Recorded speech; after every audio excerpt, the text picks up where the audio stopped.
حي على الفلاح.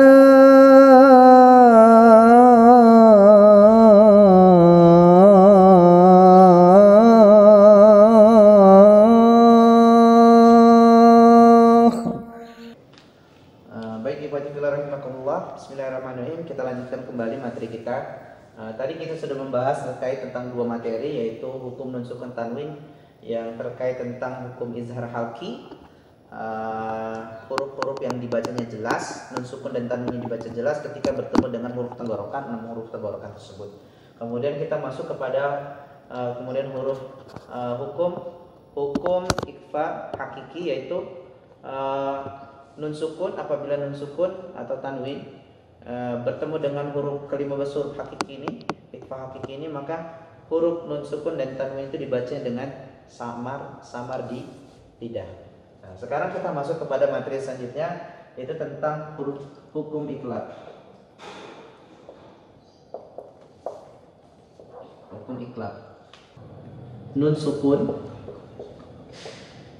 apabila nun sukun atau tanwin bertemu dengan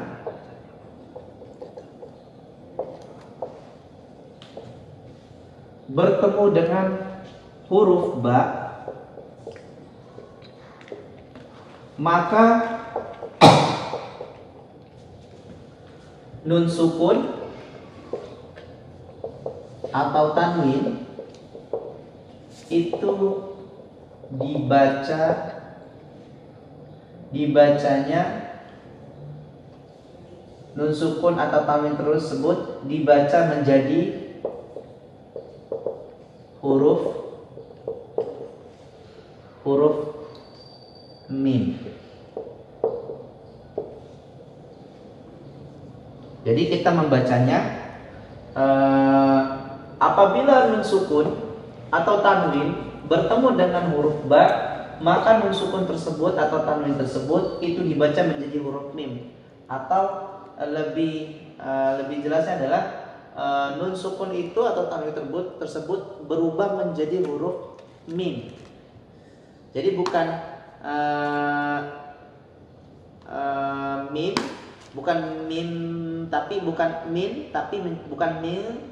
menjadi mim ketika bertemu dengan ba. Bukan min, bukan mil, tetapi menjadi mim. Ya, ketika nun sukun atau tanwin berjumpa atau bertemu dengan huruf ba. Contohnya seperti apa? Antum bisa lihat salah satu contohnya dari hukum iklab.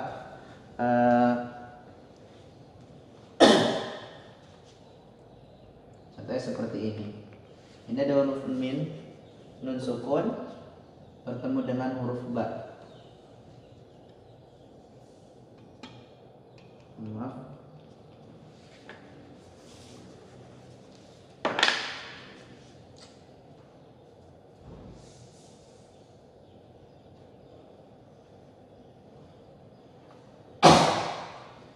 Contohnya di sini dibacanya nun sukun ini bukan dibaca min, bukan dibaca min, tetapi dibaca ya mim.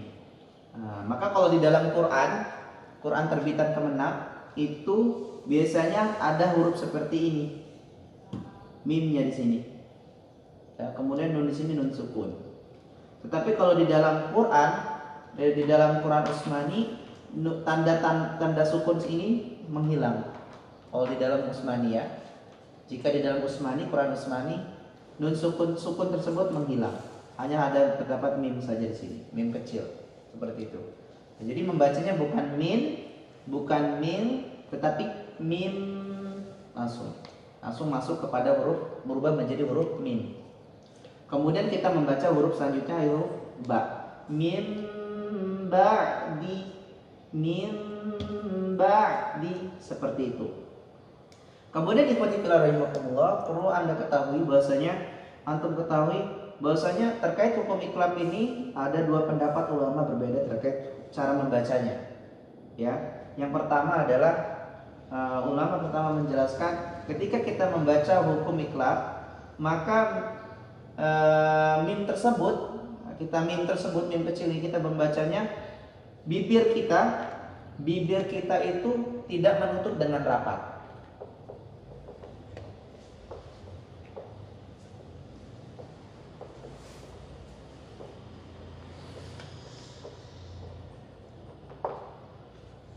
Pendapat yang pertama, bibir tidak menutup dengan sempurna dengan rapatnya, seperti ini.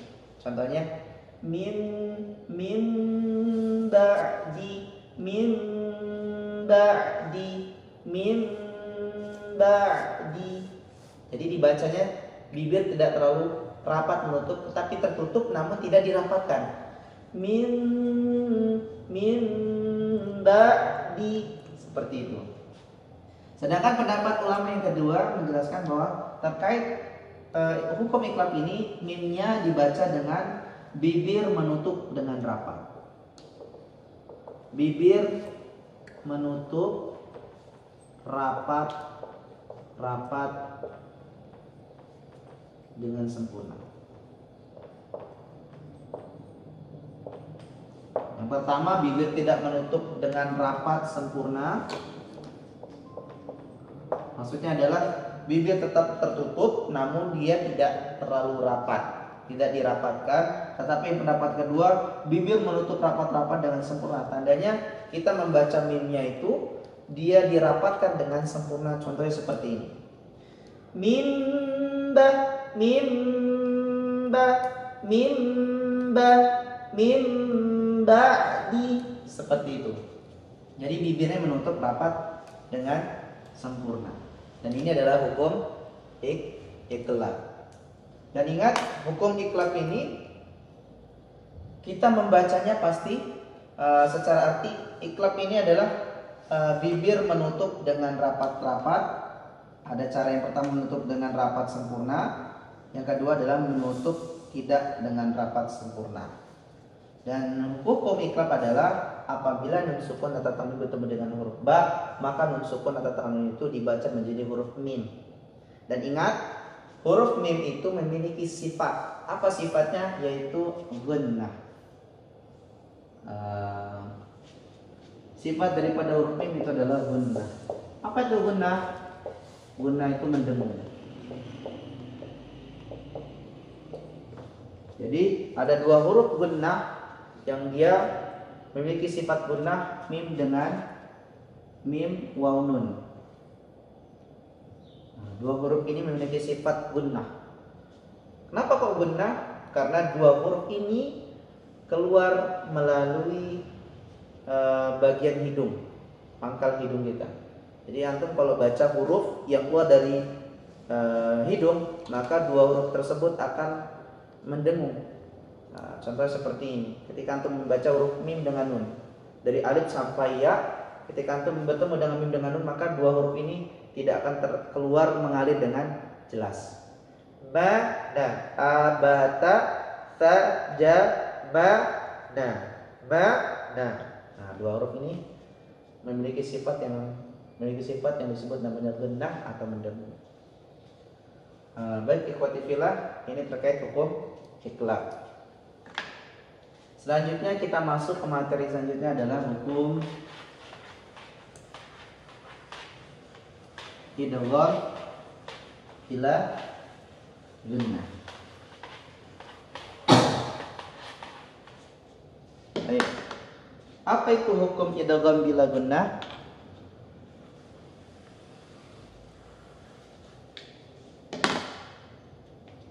Apa itu bila gunnah?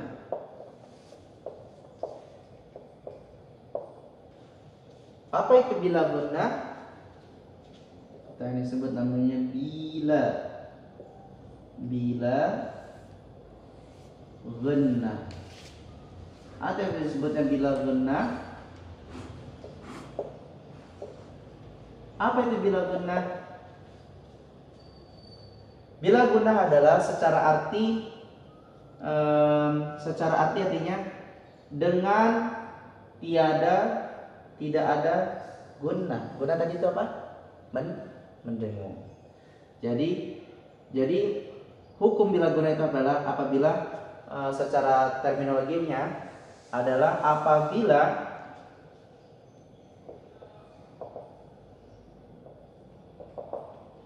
nun sukun atau tanwin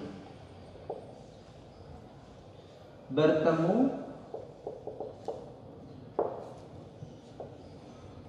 dengan huruf lam dan ro, lam dan ro, maka nun sukun tersebut, nun atau tanwin tersebut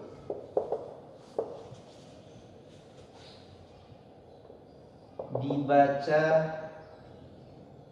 tanpa ada gunnah atau dengungan, tanpa dengung. Dibaca tanpa ada gunnah atau dengung. Jadi ketika ada nun sukun tanwin bertemu dengan lam dengan ro, maka kita masuk huruf tersebut, nunnya langsung masuk ke huruf lam atau ro tersebut dengan tanpa ada dengungan atau gunnah. Contohnya di mana?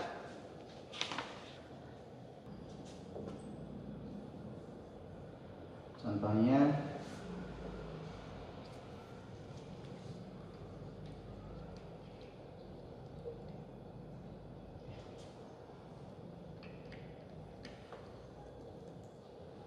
min ladun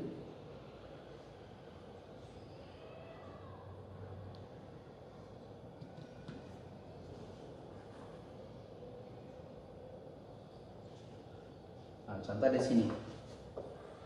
Perhatikan, ini nun sukun bertemu dengan selanjutnya adalah lam, dan lam ini masuk daripada hukum bila gunnah, maka lam tersebut, nun tersebut tidak dibaca min, tidak dibaca mim, tidak dibaca mim, namun langsung masuk idgham di sini idgham ya, tetapi langsung masuk idgham ke huruf lam, masuk kepada huruf lam dengan tanpa tidak ada dengungan, maka langsung dibaca milad, bukan milad, tapi miladunhu, miladunhu. Jadi bacanya miladunhu. Jadi seperti itu namanya hukum daripada hukum idgham bila gunnah. Idgham artinya masuk atau melebur, bi dengan la itu tidak ada, gunnah itu mendengung. Nah, itu terkait tentang hukum bila gunnah. Selanjutnya kita masuk kepada hukum lawan daripada bila gunnah. Apa lawan dari bila gunnah?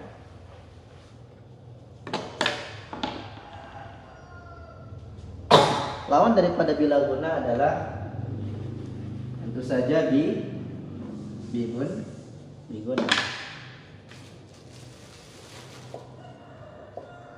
Bigunah atau idgham.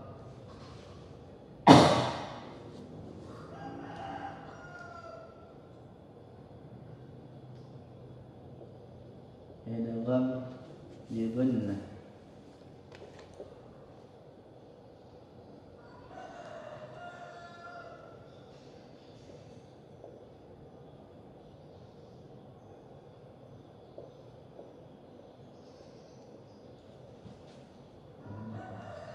Idgham bi gunnah. Apa itu idgham bi gunnah? Idgham artinya adalah melebur atau masuk, bi dengan gunnah artinya mendengung. Jadi secara arti idgham bi gunnah artinya adalah melebur masuk dengan disertai dengungan. Secara istilahnya apa? Yaitu apabila nun sukun atau tanwin bertemu dengan dengan keempat huruf.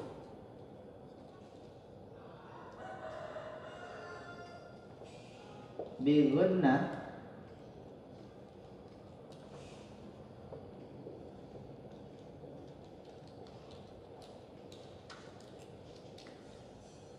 maka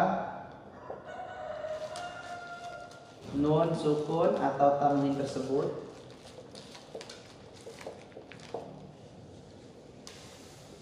dibaca dengan disertai dibaca masuk atau melebur ke huruf selanjutnya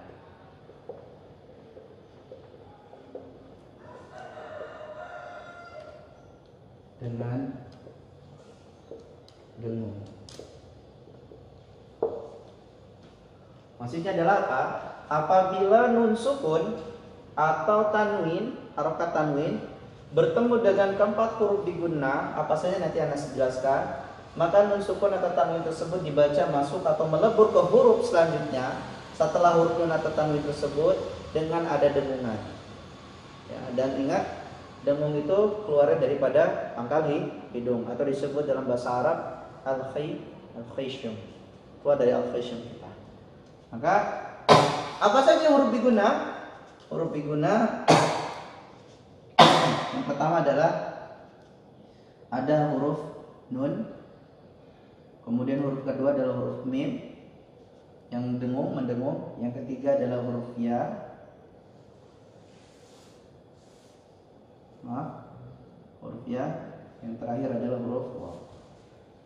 Namun perlu diketahui ikhwati fillah rahimakumullah, terkait huruf waw dengan ya, di sini terdapat ikhtilaf atau perbedaan daripada ulama terkait hukum bigunnah. Nah, ada yang mengatakan ulama bahwasanya ya dengan waw itu tidak masuk dalam kategori gunnah, memiliki sifat gunnah, karena huruf yang memiliki sifat gunnah hanya ada dua, mim dengan nun, karena mim dengan nun ini keluar daripada bagian pangkal hidung atau al-khayshum. Sedangkan waw dengan ya ini huruf yang keluar daripada bagian apa? Bagian rongga tenggorokan kita. Rongga tenggorokan kita disebut namanya al-jawf.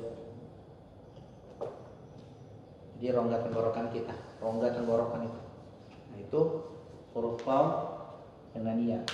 Ya rongga tenggorokan, mohon maaf, waw juga rongga tenggorokan kita, al-jawf. Seperti itu. Maka dua huruf ini tidak masuk kategori daripada huruf yang memiliki sifat gunnah. Jadi pertama pendapatnya dia masuk daripada gunnah, yang kedua ulama berpendapat bahwa waw dengan ya tidak masuk daripada idgham bi gunnah. Tinggal antum saja, antum memakai pendapat yang mana? Pertama atau yang kedua, semuanya sama-sama benar. Yang enggak benar adalah dia enggak mau belajar. Seperti itu. Oke, ikhwati fillah. Seperti apa contohnya daripada ini? Nah, salah satu contoh dari hukum bi idgham bi gunnah adalah antum bisa perhatikan ambil huruf nunnya aja, min, salah satu contohnya min,